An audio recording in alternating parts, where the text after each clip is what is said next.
welcome to the online lecture. Here is theorem 2. V be a finite dimensional vector space, then any two bases of same vector space have same number of element. એટલે કે કોઈ એક vector સ્પેસના કોઈ બે basis મળતા હોય, basis 1 and basis 2, તો બેઝિસ 1માં અને બેઝિસ 2માં એના એલિમેન્ટની સંખ્યા સરખી હોય. એટલે આમાં ધારો કે બેઝિસની એલિમેન્ટની સંખ્યા 2 હોય તો સેમ વેક્ટર સ્પેસમાં બેઝિસની એલિમેન્ટ બીજા કોઈ બેઝિસ મળતા હોય તો એની સંખ્યા 2 જ હોય. એટલે કે એક જ વેક્ટર સ્પેસમાં જુદા જુદા બેઝિસ મળી શકે તો એની સંખ્યા સેમ હોય, જુદા જુદા મળી શકે તો એની સંખ્યા સેમ હોય. એટલે કે પ્રૂફમાં ધારો કે A is equal two set V1 V2 up to Vn લઈ, એટલે કે એમાં basis V1 V2 up to Vn એટલે n નંબર ઓફ બેઝિસ છે, ને કોઈ બીજા સેટમાં બીજો સેટ લઈ બેઝિસનો કે W1 W2 up to Wm. હવે આ બંને બેઝિસ ધારો કે છે સેમ વેક્ટર સ્પેસ Vની. હવે આ બેમાં સેમ નંબર ઓફ એલિમેન્ટ બતાવવા માટે આપણે પ્રૂવ શું કરવાનું? Same number of element. Same number of element એટલે આમાં નંબર ઓફ એલિમેન્ટ n છે અને આમાં m છે, તો સેમ નંબર ઓફ એલિમેન્ટ મતલબ n is equal to m બતાવવાનું છે. બેઝિસ જુદા જુદા મળી શકે તો be two basis of vector space V consisting n m element respectively. So we shall prove that n is equal to m. So since A and B are vector space V, basis of vector space V, so by definition V is equal to span of A. બેઝિસની definition શું કહીએ? જો V1 V2 up to Vn basis હોય તો એ linearly independent હોય પહેલું, ને બીજું એનો સ્પાન એટલે એ નામ આપેલું છે તો span of A is equal two આખો V થાય. આ થઈ બેઝિસની ડેફિનેશન. એટલે કે એ સેટના એલિમેન્ટ લિનિયરલી ઇન્ડિપેન્ડન્ટ હોય અને span of A is equal to V થાય. સિમિલરલી બી સેટ પણ બેઝિસ છે તો એ લિનિયરલી ઇન્ડિપેન્ડન્ટ હોય, સ્પાન ઓફ બી શું થાય? Capital V. And A B are linearly independent. So V is equal to span of A and W1 W2 up to Wm are linearly independent vectors. Hence theorem 12 SY 3 November વાળી પીડીએફમાં મળશે. એમાં 12 નંબરનો theorem આપણે ભણાવી દીધો છે. તો theorem number 12 શું કહીએ? જે આગળના ચેપ્ટરમાં આવે કે જો m number of linearly independent vector હોય અને dimension of V is equal to n હોય તો m is less than equal to n થાય. આ થયો થિયરમ નંબર 10. તો hence by theorem 12 m less than equal to n. અહીંયા બેઝની સંખ્યા n પણ છે એટલે ડાયમેન્શન ઓફ V n કહી શકીશ. અને V is equal to span of B and V1 V2 up to V2n are linearly independent. હવે ઊંધું યુઝ કરી કે n લિનિયરલી ઇન્ડિપેન્ડન્ટ હોય અને dimension of V is equal to n હોય, m હોય તો n less than equal to m થાય. પહેલાં શું મળ્યું? m less than equal to n, અને પછી મળ્યું n less than equal to m. એટલે કે n less than equal to n મળ્યું, m less than equal to n લઈ લ્યું, અને આને ઊંધું લખી તો m greater than equal to n. તો આવી કન્ડિશન બનતી હોય તો m is equal to n જ હોય તો જ પોસિબલ છે. આ બંને ક્યારે પોસિબલ છે? જો m is equal to n હોય. તો હેન્સ પ્રૂવ ધી થિયરમ. તો all finite basis of V contain the same number of vectors. આ આપણે પ્રૂવ કર્યું. નાઉ નેક્સ્ટ ઇઝ એક્સટેન્શન થિયરમ, અથવા થિયરમનું ટાઇટલ આપે કે every linearly independent set of vector can be extend to the basis. એટલે કે કોઈ લિનિયરલી ઇન્ડિપેન્ડન્ટ સેટ આપેલો હોય તો તમે એને બેઝિસમાં કન્વર્ટ કરી શકો. અથવા બીજી રીતે જોઈએ તો ધારો કે Vના ડાયમેન્શન n છે અને k લિનિયરલી ઇન્ડિપેન્ડન્ટ વેક્ટર છે તો તમે એવા n વેક્ટર બનાવી શકો કે જે બેઝિસ બનાવે.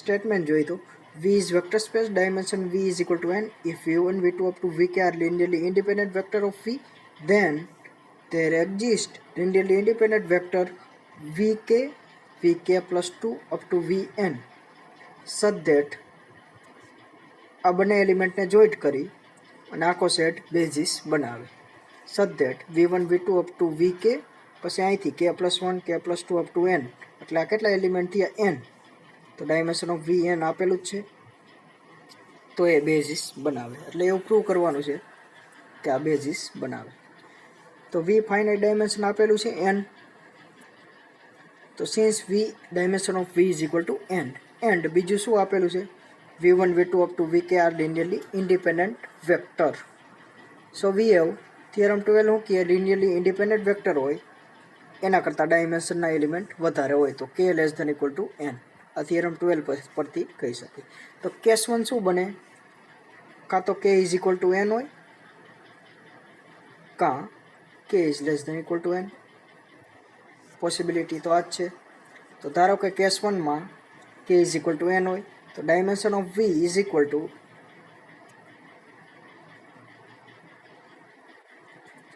પછી ત્યાંથી કેસ 2 જોશું K લેસ ધેન N અત્યારે જોઈએ K is equal to N આ બંને કેસ બને કેમ કે K કાં તો less than or equal case 1માં K is equal to N કેમ કે કાં તો K is equal to N અથવા કે સ્ટ્રિક્ટલી લેસ ધેન N કેમ કે less than or equal to આપેલું છે તો કેસ 1માં આ જોશું કેસ 2માં આ જોશું તો since dimension of V is equal to N અને K is equal to N આપેલું છે તો Vના ડાયમેન્શન K પણ થાય કેમ કે N is equal two K છે તો the base of V containing N vector dimension V છે તો બેઝિસની સંખ્યા કેટલી હોય બેઝિસની N હોય એમાં N વેક્ટર હોય કેમ કે બેઝિસની સંખ્યાને જ આપણે ડાયમેન્શન કહીએ છીએ તો given that V1 V2 up to VK linearly independent એ તો રકમમાં આપેલા છે but K is equal to N છે so V1 V2 up to VK are also linearly independent vector then prove that અહીંયા n આવશે કેમ કે તો આપેલા છે એલિમેન્ટ linearly independent અને K is equal to n આપેલું છે તો K ની જગ્યાએ n મૂકી તો V1 V2 up to n Vn are also linearly independent vector હવે પ્રૂવ શું કરવું પડે બેઝિસ બતાવવા માટે કે span of V1 V2 up to VK એ આખા હોલ વેક્ટર સ્પેસ V બરાબર થવો જોઈએ અને K is equal to N તો આપેલું જ છે એટલે N લખો કે K લખો કાંઈ ફેર ન પડે અહીં N લખો તો પણ ચાલે ને K લખો તો પણ ચાલે આ તો ક્લિયર છે it is clear that span of V1 V2 up to VK is containing V capital V કેમ કે વેક્ટર સ્પેસના એલિમેન્ટ છે તો એનું લિનિયર કોમ્બિનેશન પણ વેક્ટર સ્પેસમાં જ આવે તો નાવ વી પ્રૂવ ધેટ ઊંધું કન્ટેનમેન્ટ બતાવવું પડે તો ઇક્વલ થઈ જાય ઇક્વલ બતાવવા માટે કન્ટેનમેન્ટ અને સુપર કન્ટેનમેન્ટ બતાવવું પડે તો ઊંધું કન્ટેનમેન્ટ બતાવવા માટે કેપિટલ Vમાં આપણે એક વેક્ટર લઈશું કે જે આમાંનો કોઈ પણ એલિમેન્ટ ન હોય એટલે આ એલિમેન્ટ કરતાં જુદો કોઈ વેક્ટર લેવા માટે V is not equal to VI where I running from 1 to N અથવા 1 ટુ K લખો બંને સેમ જ છે અને dimension of V is equal to N આપેલું છે તો V1 V2 up to VK એમાં એક એલિમેન્ટ એડ કરું તો એ લિનિયરલી ડિપેન્ડન્ટ થાય કેમ કે લિનિયરલી ઇન્ડિપેન્ડન્ટ સેટમાં કોઈ એક વેક્ટર તમે એડ કરો જે એમાંનો કોઈ પણ વેક્ટર ન હોય તો લિનિયરલી ડિપેન્ડન્ટ થાય પણ V1 V2 VK એ લિનિયરલી ઇન્ડિપેન્ડન્ટ આપેલા છે આ લિનિયરલી ડિપેન્ડન્ટ હોય તો any vector of this set is linear combination of preceding vector મતલબ આમાંનો કોઈ વેક્ટર એના પહેલાંના બધા વેક્ટરના લિનિયર કોમ્બિનેશનમાં હશે પણ આ લિનિયરલી ઇન્ડિપેન્ડન્ટ સેટ છે તો એ વેક્ટર કયો હશે V જ હશે તો V is linear combination of V1 V2 up to VK તો V લિનિયર કોમ્બિનેશન હોય આનું તો V કેમાં આવે સ્પાનમાં કેમ કે બાય ડેફિનેશન ઓફ સ્પાન તો V આવશે span of V1 V2 up to VK હવે V શેમાં લીધો તો કેપિટલ Vમાં અહીંયા V લીધો તો કેપિટલ Vમાં અને મળ્યો શેમાં span of V1 V2 up to VK તો V is subset of span of V1 V2 up to VK તો કન્ટેનમેન્ટ અને સુપર કન્ટેનમેન્ટ બતાવી દીધું તે સેટ થઈ જાય ઇક્વલ બંને સેટ તો v is equal to span of v1 v2 up to vk for k is equal to n.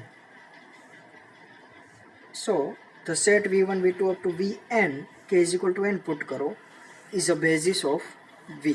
એવું આપણે પ્રૂવ થઈ ગયું. કેના માટે? કેસ 1 માટે જે k is equal to n હતો. નાઉ કેસ 2 જો k લેસ દેન n હોય તો એના માટે શું થાય? k લેસ દેન n હોય તો span of v1 v2 up to vk become a proper subset of v. કેમ કે k strictly less than n है અને n શું है? ડાયમેન્શન ઓફ v છે, તો એનો પ્રોપર સબસેટ થશે. પ્રોપર સબસેટ થાય તો એવો કોઈ પ્રોપર સબસેટનો મિનિંગ શું થાય?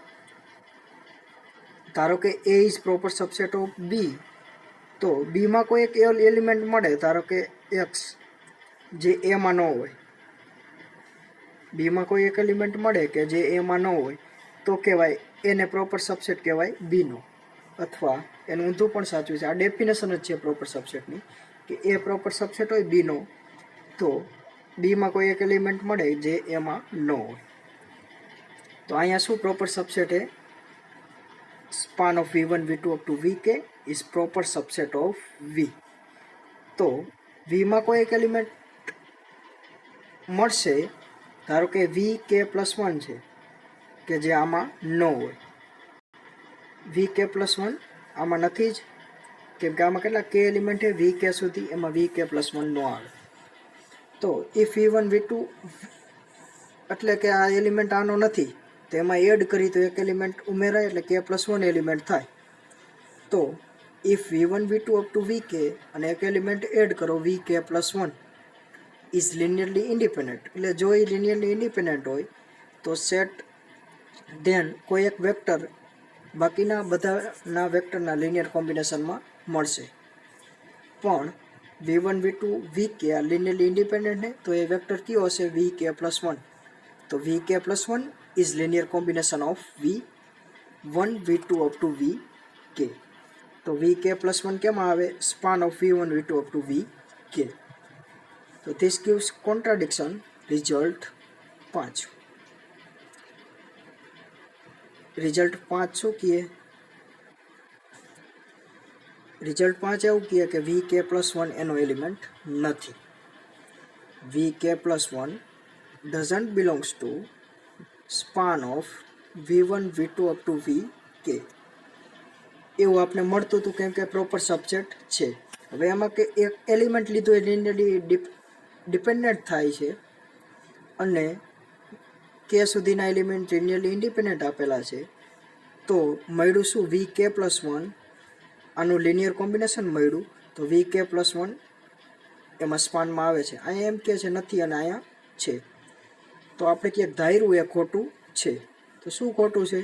આ લિનિયરલી ડિપેન્ડન્ટ છે એવું ખોટું છે. ડિપેન્ડન્ટ ન હોય તો શું હોય? ઇન્ડિપેન્ડન્ટ હોય. તો v1 v2 up to vk and vk plus 1 is linearly independent set એવું આપણે સાબિત કર્યું. કેના વડે? By contradiction method.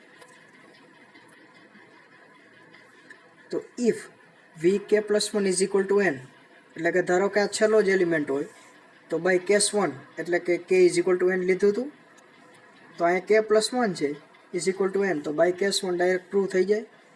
v1 v2 આપણું vk plus 1 is basis of v, એટલે કે ફરીવાર પ્રૂવ કરવાની જરૂર નથી. ધેન ઇટ્સ પ્રૂવ રિઝલ્ટ, એટલે કે v1 v2 up to vn is basis મળી જાય એવું આપણે પ્રૂવ કરવાનું. કેના માટે? vk plus 1 is equal to n હોય. હવે vk plus 1 is strictly less than n હોય તો એના આગળના બધા બાય કેસ 2 પછી તો પણ કંઈ પ્રૂવ કરવાનું નથી, કેમ કે k strictly less than n માટે બતાવી દીધું. તો અહીંયા k પ્લસ 1 એલિમેન્ટ છે તો એના માટે પણ સાચું છે. તો by case 2 this prove the result. તો અહીંયા સુધી કોઈને કાંઈ ડાઉટ નહીં હોય.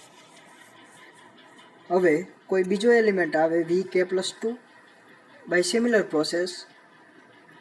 આ એવું ધારેલું, ધારો કે k એલિમેન્ટ છે અને આ vk પ્લસ 1 છે, તો બાય સિમિલર મેથડ એ પ્રૂવ થઈ જાય. તો we can get vk plus 2 belongs to v such that v1 v2 up to vk plus 2 is basis of v. એ પણ સિમિલરલી પ્રૂવ થઈ જાય. તો if k plus 2 is strictly less than n, then by case 2 વીઝ બેઝિસના element શું બને v1 v2 up to vn by case 2. તો therefore every linearly independent એવા એડ થતા જાય ક્યાં સુધી થશે n is equal to n નો થાય ત્યાં સુધી. પહેલાં એડ કર્યો vk પ્લસ 1 ત્યારે બેઝિસ બન્યા, પછી vk પ્લસ 2 ત્યારે પણ બેઝિસ બન્યા. અહીંયા ક્યાં સુધી થાય n is equal to n નો આવે ત્યાં સુધી. તો ધેરફોર તો અહીં લખી નાખવાનું continue this way, continue this way. So every linearly independent set of vector can be extended to the form of basis of vector. કઈ રીતે કર્યું ફરીથી રિપીટ કરું છું. પહેલાં એક એલિમેન્ટ એડ કર્યો જે v1 v2 up to vk માં ન હોય. તો અમે એક એલિમેન્ટ એડ કર્યું તો એ લિનિયરલી ઇન્ડિપેન્ડન્ટ સેટ થાય, પણ આ સેટ કેવો હતો લિનિયરલી ઇન્ડિપેન્ડન્ટ. તો લિનિયર કોમ્બિનેશન બનતું હતું તો એ સ્પાનમાં મળતું હતું, સ્પાન સેટમાં આવતું હતું. પણ કોન્ટ્રાડિક્શન ક્યાં આવે? પ્રોપર સબસેટ હતું એટલા માટે, એ સ્પાનનો એલિમેન્ટ નહોતો. તો v1 v2 up to vn are બેઝિસના એલિમેન્ટ બનતા હતા. તો example 1 is each subset of n plus 1 or more vector of n element vector space V is linearly independent. એટલે કે શું કહેવા માગે છે એક્ઝામ્પલ 1, જો dimension of V is equal to n હોય અને તમારી પાસે કોઈ n+1 અથવા એના કરતાં વધારે, એટલે કે જેટલા ડાયમેન્શનના એલિમેન્ટ હોય એના કરતાં કોઈ વધારે તમે એલિમેન્ટ લખો કે કોઈ પણ રીતે લઈ આવો તો એ લિનિયરલી ડિપેન્ડન્ટ જ હોય હંમેશા. આ એક્ઝામ્પલ નંબર 1. તો એનું સોલ્યુશન, તો let the set n+1 or more element are linearly independent. એટલે કે ધારો કે એવું ધારી કે એ લિનિયરલી ઇન્ડિપેન્ડન્ટ છે. આપણે પ્રૂવ શું કરવાનું છે? ડિપેન્ડન્ટ. તો ક્યાંક કોન્ટ્રાડિક્શન મળશે અને ધારીશી શું? Linearly independent. તો therefore it is itself basis or it could extend from a basis. Linearly independent set હોય કાં તો એ બેઝિસ થાય અને બેઝિસ ન હોય તો આપણે એક્સટેન્ડ કરી શકીએ, જે આગળના થિયરમમાં જોયું. તો it means that the basis of V will consisting n+1 element. એ બેઝિસ થાય તો બેઝિસમાં કેટલા એલિમેન્ટ છે? n+1. તો ડાયમેન્શન શું થાય? વીનો n+1. તો એ કોન્ટ્રાડિક્શન મળે, કેમ કે ડાયમેન્શન ઓફ વી શું આપેલું છે? n. તો અહીંયા કોન્ટ્રાડિક્શન મળશે, which gives contradiction because dimension of V is equal to n. તો આપણે જે n+1 એ લિનિયરલી ઇન્ડિપેન્ડન્ટ લીધા હતા, એ ઇન્ડિપેન્ડન્ટ ન હોય, એ ખોટું છે. તો શું હોય? Linearly dependent. Okay, hence the proof. Second example, every subset of consisting of n linearly independent vectors of dimension of v is equal to n vector is basis set. એટલે કે થિયરમ 2 શું કે એક્ઝામ્પલ 2 શું કહેવા માંગે છે? જો dimension of v is equal to n હોય અને એટલે કે ફાઇનાઇટ હોય અને તમે કોઈ પણ n એલિમેન્ટ લાવો જે લિનિયરલી ઇન્ડિપેન્ડન્ટ હોય, તો આ જે n એલિમેન્ટ એના બેઝિસ થઈ જાય. કેમ કે બેઝિસના એલિમેન્ટની સંખ્યા n છે એટલા માટે ડાયમેન્શન n છે. ફાઇનાઇટ ડાયમેન્શનમાં હંમેશા બેઝિસ પસંદ કરવામાં એના જેટલા ડાયમેન્શન હોય એટલા લિનિયરલી ઇન્ડિપેન્ડન્ટ જેટલા હોય એ જ તમારા બેઝિસ બને. સો પ્રૂફમાં જોઈએ તો we know that every linearly independent set can be extend to the basis.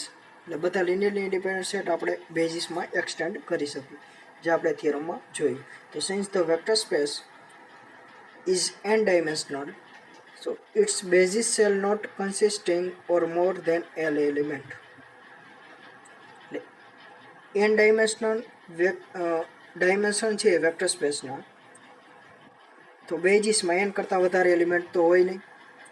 બેઝિસમાં n કરતાં વધારે એલિમેન્ટ ન હોય તો એ લિનિયરલી ડિપેન્ડન્ટ થઈ જાય. તો બેઝિસમાં કેવા એલિમેન્ટ હોય? Linearly independent. એટલે બેઝિસમાં n જ વેક્ટર હોય તો જ ડાયમેન્શન n હોય. ડાયમેન્શન n ક્યારે હોય? જો બેઝિસમાં n વેક્ટર હોય તો the given set consisting of n element which is linearly independent. ફરીથી given set consisting n element which is linearly independent so can be further extend but it will itself for a basis. એટલે કે n element હોય linearly independent તો એને extend તો કરી શકવાનું નથી કેમ કે મેક્સિમમ એલિમેન્ટ છે linearly independent તો જ એના બેઝિસ બની જશે બાય પ્રીવિયસ થિયરમ કેમ કે linearly independent તમે બેઝિસના ફોર્મમાં દર્શાવી શકો તો ક્યાં સુધી એ એક્સટેન્ડ થાય જેટલા ડાયમેન્શન ઓફ v હોય ત્યાં સુધી એટલે મેક્સિમમ linearly independentમાં જેટલા છે નંબર ઓફ એલિમેન્ટ હોય એ જ મેક્સિમમ છે linearly independent dimension of v n આપેલા છે ને linearly independent વેક્ટર જ મેક્સિમમ છે તો બેઝિસમાં કેટલા એલિમેન્ટ હોય n જ હોય તો હેન્સ ધ પ્રૂફ બાકીનું જોશું નેક્સ્ટ લેક્ચરમાં.